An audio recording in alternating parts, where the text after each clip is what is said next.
പണിമുടക്കിൽ നിന്ന് പിന്മാറിയെങ്കിലും ആശങ്കയൊഴിയാതെ സ്വകാര്യ ബസ് ഉടമകൾ സൂക്ഷ്മ പഠനത്തിന് 5 അംഗ കമ്മിറ്റിയെ നിയോഗിച്ചു. ചർച്ചയിൽ പൂർണ്ണ തൃപ്തരല്ലെന്നും സർക്കാർ നിർദ്ദേശങ്ങൾ പഠിച്ച ശേഷം 2 ദിവസത്തിനകം തീരുമാനം അറിയിക്കുമെന്നും ബസ് ഉടമകൾ അറിയിച്ചു.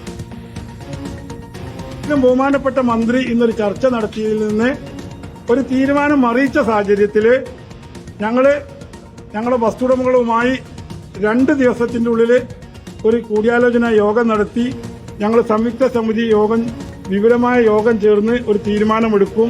അതുവരെ ഇപ്പോൾ തൽക്കാലം ഒരു ബസ് നിർത്തിയുള്ള സമരവുമായിട്ട് ഞങ്ങളിപ്പോൾ തൽക്കാലം മുന്നോട്ട് പോകുന്നില്ല.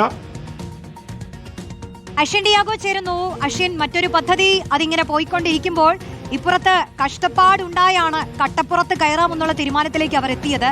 ഈ ഒരു സമരത്തിൽ നിന്ന് അവർ പിന്മാറുന്നുണ്ടെങ്കിലും അവരുടെ ആവശ്യങ്ങൾ അതേറെ വിലപ്പെട്ടതാണ്.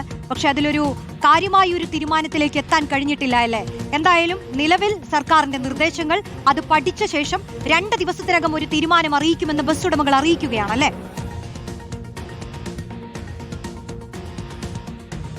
റോഷി, തീർച്ചയായും പ്രിയദർശിനി പദ്ധതി പ്രഖ്യാപിച്ച മുതൽ തന്നെ സ്വകാര്യ മേഖലയെ ഇത് വലിയ തരത്തിൽ ബാധിക്കും എന്നുള്ള ആരോപണങ്ങൾ ഒരു ഭാഗത്ത് ഉയർന്നിരുന്നു. പക്ഷേ സർക്കാർ അന്ന് പറഞ്ഞിരുന്നത് സ്വകാര്യ മേഖലയെ യാതൊരു വിധത്തിലും പ്രിയദർശിനി ബാധിക്കില്ല, അവരുടെ വരുമാനം വർദ്ധിപ്പിക്കാൻ കഴിയും എന്നുള്ളതായിരുന്നു. പക്ഷേ ഇത്രയും ദിവസമായിട്ടും സ്വകാര്യ മേഖലയിൽ 30% ബസ്സുകൾ പോലും നിരത്തിലിറക്കാൻ കഴിയാത്ത ഒരു അവസ്ഥയിലേക്കാണ് കാര്യങ്ങൾ എത്തിയിരിക്കുന്നത്. ഡീസൽ അടിച്ചു പോലും അവർക്ക് മുന്നിലേക്ക് പോകാൻ കഴിയാത്ത അവസ്ഥ. പല ബസ്സുകളിലും ആളുകളില്ലാത്തത് കൊണ്ട് തന്നെ പകുതിയിൽ ട്രിപ്പ് മുടങ്ങുന്ന അവസരം, അതുപോലെ തന്നെ ട്രിപ്പുകൾ വെട്ടിക്കുറയ്ക്കേണ്ട ഒരു സാഹചര്യത്തിലേക്ക് വരെ കാര്യങ്ങൾ എത്തി നിൽക്കുന്നു. അതുകൊണ്ട് തന്നെ ഇനി ഒരു പണിമുടക്കല്ലാതെ മറ്റു മാർഗങ്ങളില്ല, അല്ലെങ്കിൽ സർക്കാരിന്റെ ഭാഗത്ത് നിന്ന് ഒരു ഇടപെടലില്ലാതെ മുന്നോട്ട് പോകാൻ കഴിയില്ല എന്നൊരു സാഹചര്യത്തിലേക്ക് പ്രൈവറ്റ് ബസ് ഉടമകൾ എത്തിയതോടുകൂടിയാണ് ജൂലൈ 20 മുതൽ ഒരു അനിശ്ചിതകാല സമരത്തിലേക്ക് പോകാൻ അവർ തീരുമാനിച്ചിട്ടുള്ളത്. ഇതിന്റെ ചുവട് പിടിച്ചാണ് ഇന്ന് ട്രാൻസ്പോർട്ട് മന്ത്രിയുടെ നേതൃത്വത്തിൽ ഗതാഗത മന്ത്രിയുടെ നേതൃത്വത്തിൽ ഒരു മീറ്റിംഗ് നടത്തിയത്. ഏതാണ്ട് 2 മണിക്കൂറോളമാണ് ഈ ഒരു ചർച്ച നടന്നത്. ചർച്ചയിൽ ഏതാണ്ട്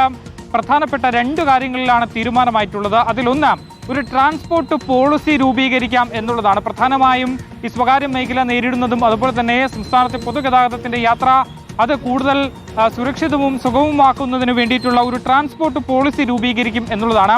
രണ്ടാമതായി തന്നെ ഈ സ്വകാര്യ മേഖല പ്രിയദർശിനി വന്നതോടുകൂടി സ്വകാര്യ മേഖലയിൽ അനുഭവപ്പെടുന്ന ഇമ്പാക്ട്, അവർക്ക് ഉണ്ടായിട്ടുള്ള സാമ്പത്തിക ബുദ്ധിമുട്ട്, ഈ 2 കാര്യങ്ങൾ സൂക്ഷ്മമായി പരിശോധിക്കുന്നതിന് വേണ്ടി ഒരു കമ്മിറ്റി രൂപീകരിച്ചിട്ടുണ്ട്.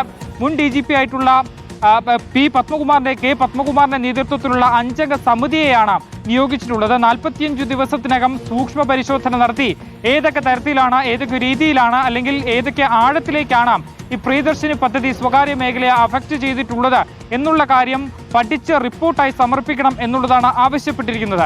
ഈ 2 കാര്യങ്ങൾക്ക് പുറമെ ഈ സ്വകാര്യ ബസ് ഉടമകളെ കൂടുതൽ തണുപ്പിക്കുന്നതിന് വേണ്ടി ഇവരുടെ ടിക്കറ്റ് ഇതര വരുമാനം വർദ്ധിപ്പിക്കുന്നതിന് വേണ്ടിയിട്ടുള്ള ഏതാനും നടപടികൾക്ക് കൂടി സർക്കാർ അനുമതി നൽകിയിട്ടുണ്ട് എന്നുള്ളതാണ്. അതിൽ ഒന്ന്, സ്വകാര്യ ബസ്സുകളിൽ ഇനി മുതൽ കൊറിയർ കയറ്റി അയക്കാൻ കഴിയും എന്നുള്ളതാണ്. അത് പരിശോധിച്ച ശേഷം അനുമതി നൽകും എന്നുള്ളതാണ് മന്ത്രി അറിയിച്ചിട്ടുള്ളത്. രണ്ടാമത്, ഈ ബസ്സിന് അകത്തും പുറത്തും, അതായത് KSRTC ബസ്സിന് സമാനമായി ബസ്സിന് അകത്തും പുറത്തും പരസ്യം നൽകാൻ സ്വകാര്യ ബസ് ഉടമകൾക്ക് അനുമതി നൽകിയിട്ടുണ്ട്. ഉത്തരവിറങ്ങുന്നതോടുകൂടി തന്നെ ടിക്കറ്റ് ഇതര വരുമാനമായി പരസ്യത്തിലൂടെയും ഇവർക്ക് വരുമാനം ശേഖരിക്കാം എന്നുള്ളതാണ്. രണ്ടാമതായി, ഈ റോഡ് ടാക്സ് അടയ്ക്കുന്നതിന് വേണ്ടിയിട്ടുള്ള ഇളവ് നൽകിയിട്ടുണ്ട്. 2 തവണകളായി അടയ്ക്കാം എന്നുള്ളതാണ്. മറ്റൊന്ന്, 1 ടൈം സെറ്റിൽമെന്റും നൽകും എന്നുള്ളതാണ്. മറ്റൊന്ന്, ഈ പ്രധാനപ്പെട്ട കാര്യം, ഈ KSRTC ബസ്സുകളും അതുപോലെ തന്നെ സ്വകാര്യ ബസ്സുകളും തമ്മിലുള്ള റൂട്ട് തർക്കമാണ്. ഈ റൂട്ട് തർക്കം AI സാങ്കേതിക വിദ്യ ഉപയോഗിച്ച് പരിഹരിക്കും എന്നൊരു ഉറപ്പ് കൂടി സർക്കാർ നൽകിയിട്ടുണ്ട്. അങ്ങനെ 5 ഉറപ്പുകൾ കൂടി സർക്കാർ നൽകിയിട്ടുണ്ട്. ഇതേ തുടർന്നാണ് നിലവിൽ ഇപ്പോൾ താൽക്കാലികമായി